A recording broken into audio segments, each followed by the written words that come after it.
안녕하십니까. 서민과 뉴스 TV의 서민 홍영표입니다. 저는 전직 기업인이므로 국회의원 현 여당의 전 원내대표 홍영표 의원과는 혼동하지 말아 주시기 바랍니다. 서민의 입장에서 서민이 하고 싶은 마음속의 말 시원하게 해드리는 방송입니다. 여러분 구독과 좋아요 버튼으로 많이 응원해 주시고 댓글로 또한 많이 응원해 주시기 바랍니다. 오늘은 압수수색 충격에 쓰러졌다고 하던 정경심, 그 시각에 그녀는 페이스북에 글을 올리고 있었습니다. 압수수색 시작이 된 30분 후에 정경심 교수는 자신의 페이스북에 글을 올렸습니다. 왜냐하면 그 페이스북에 글이 작성된 시간이 남아있기 때문입니다. 조국 법무장관 아내 정경심 씨가 검찰의 압수수색 당시 충격으로 쓰러졌다는 해명과는 달리 정경심 씨는 압수수색 시작 직후에 페이스북에 글을 쓴 것으로 10월 3일 확인됐습니다. 검찰의 조 장관 자택 압수수색 하루 뒤인 9월 24일 오전 정 씨 페이스북에는 자신에 대한 언론 보도에 반박하는 글들이 올라왔습니다. 정 씨는 글 말미에 어제 오전에 올리려던 글이 압수수색으로 지체되어 이제 올립니다라고 덧붙였습니다. 하지만 조선일보가 해당 게시물의 수정 내역을 확인한 결과 이 글의 첫 등록 시각이 9월 23일 오전 9시 45분이었습니다. 비공개, 나만 보기로 비공개로 설정해서 올려놨다가 다음날 수정해서 전체 공개로 전환한 것입니다. 정경심이 알려드립니다. 제가 검찰 소환에 불응했다는 기사는 명백한 오보입니다. 저는 검찰의 소환 및 조사에 성실히 임할 것을 약속합니다. 아울러 검찰발로 표시되는 명백한 오보에 대해서는 검찰에서 사실관계를 바로잡아 주시기를 간곡하게 부탁드립니다. 수사 대상자에 불과한 사람이 언론기사에 어떠한 언급을 하는 것 자체가 불순한 의도가 있는 것으로 오해를 받게 되므로 자숙하는 자세로 검찰의 소환을 기다리고 있겠습니다.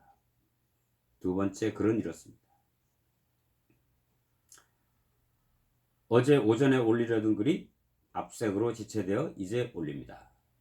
이렇게 추가해서 두 건을 올렸습니다.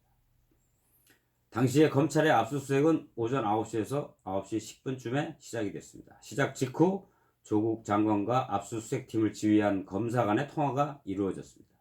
조 장관은 아내가 상황을 알고 압수수색이 들어왔던 연락을 줬기 때문이라고 주장했습니다. 통화 사실을 놓고 직권남용이 논란이 불거지자 법무부는 정 씨는 옆에 있다 충격으로 쓰러져 119까지 부르려던 상황이었다. 말도 제대로 하지 못하는 상황이었다고 법무부가 해명했습니다. 그러자 친문 네티즌들은 당시 정경심 교수가 쿵 하고 쓰러졌다는 얘기까지 덧붙였습니다. 이런 가운데 조국 장관은 9월 27일 출근길 기자들의 질문에 남편으로서 아내의 건강을 배려해달라고 부탁드린 것이다. 이건 인류의 문제입니다. 인륜의 문제입니다. 라고 했습니다. 조선일보는 페이스북 글 작성 경위에 해명을 듣기 위해 정 씨에게 전화했지만 받지 않았습니다. 다른 정 교수의 여러 페이스북글도 여러 번에 걸쳐 수정된 흔적이 있었습니다. 주로 감성을 자극하는 내용이 시차를 두고 추가됐습니다. 힘들다. 딸아이 생일에 밥도 같이 못 먹었다. 등등. 이미 여러분들이 다 아시는 내용들입니다. 그래서 생략을 하고 이런 기사를 읽는 서민들의 마음은 착잡합니다. 왜 그러냐 하면 어떻게 밖으로는 충격으로 쓰러졌다. 119를 부를 지경이었다. 쿵 하고 쓰러졌다.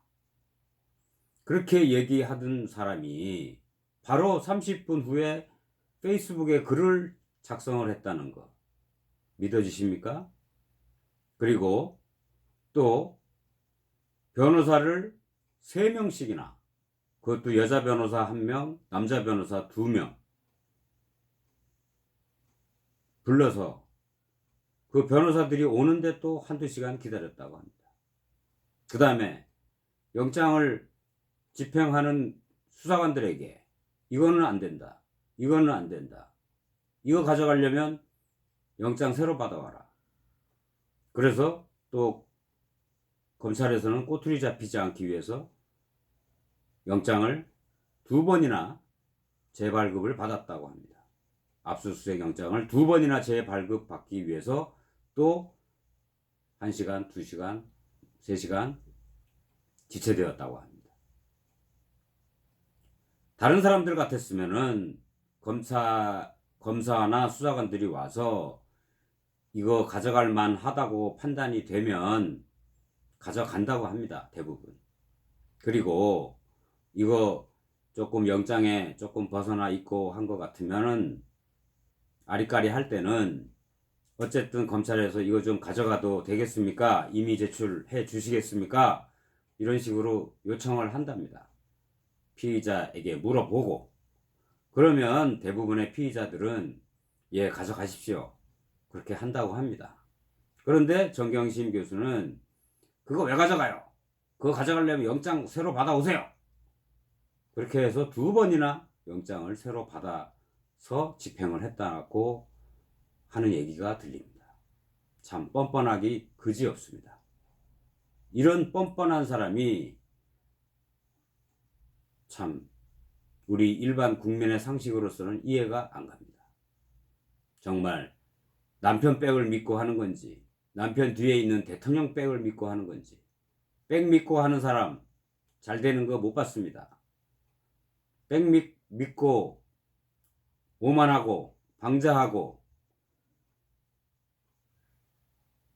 그런 사람들 그 결과는 대부분 비참한 말로로 끝나는 것들을 인생 살아오면서 많이 봤습니다. 부디 정경심 교수와 조국진은 그렇게 되질 않길 바라지만 인간적으로는 어제 뉴스에 나왔던 것처럼 자기 형을 오인해서 사살한 미국 경찰관 10년형을 선고받은 그 가해자 경찰관에게 그 사살된 형의 남동생이 나는 당신을 용서합니다 라고 법정에서 판사의 허락을 받고 그 사람을 포옹해 줬다는 그런 아름다운 얘기도 있습니다. 미국에는 이런 아름다운 얘기도 있는데 우리나라는 지금 이게 뭡니까? 명백한 위법 사항이 한두 개가 아니라 1, 20개도 더 되는데 이런 사람을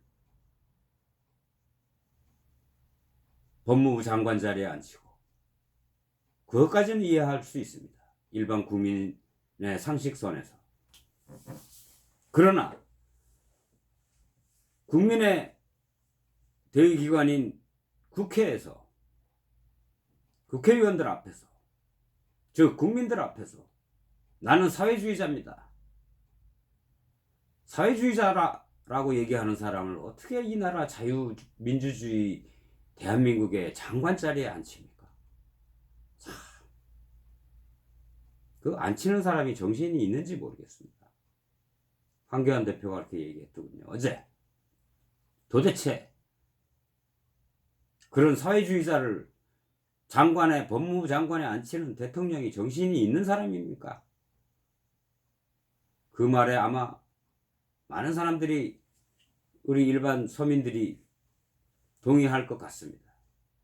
상식선에서 봤을 때 이게 지금 나라가 지금 무슨 꼴입니까? 2달 동안 하루속히 대통령은 조국 씨 같은 이런 위선 파렴치범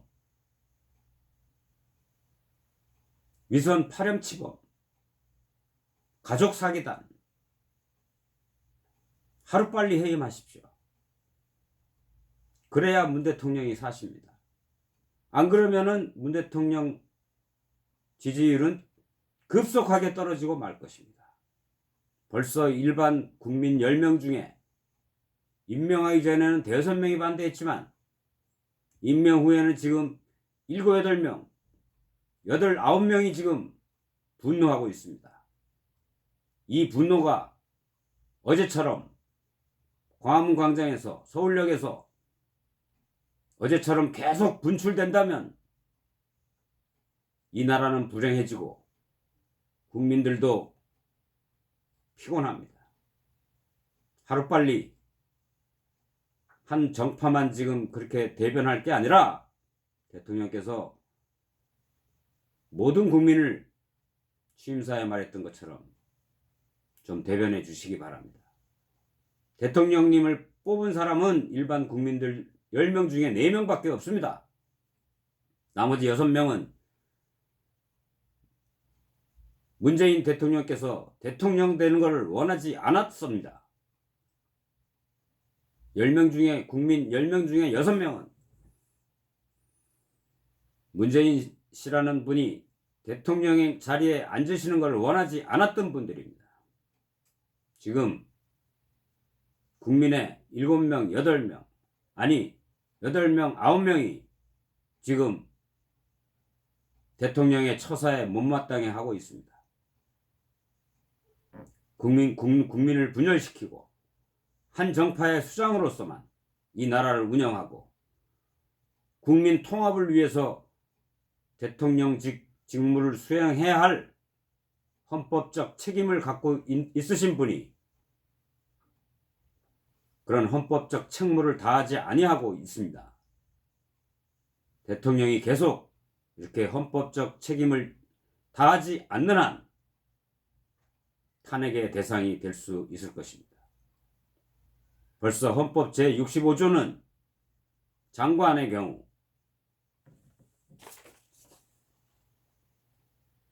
탄핵 사유가 됩니다. 그러나 지금 여권의 국회의원들이 많기 때문에 실제 탄핵이 표결로 이루어질 수는 없지만 벌써 국민 서민들 마음속에서는 장관도 탄핵했고 대통령도 탄핵했습니다. 하루속히 조국 장관을 해임하고 국민들에게 사죄하십시오. 국민 여러분들께서 저에게 위임해 주신 권력을 제가 잘못 사용했습니다. 국민들의 여론을 잘 못 받들고 제 생각대로 고집을 부렸습니다. 죄송합니다. 분명히 사과하고 이 사건을 마무리 짓기 바랍니다. 대한민국 서민들의 간곡한 부탁이자 명령입니다. 안 그러면 이 정권은 무너지고 말 것입니다. 감사합니다.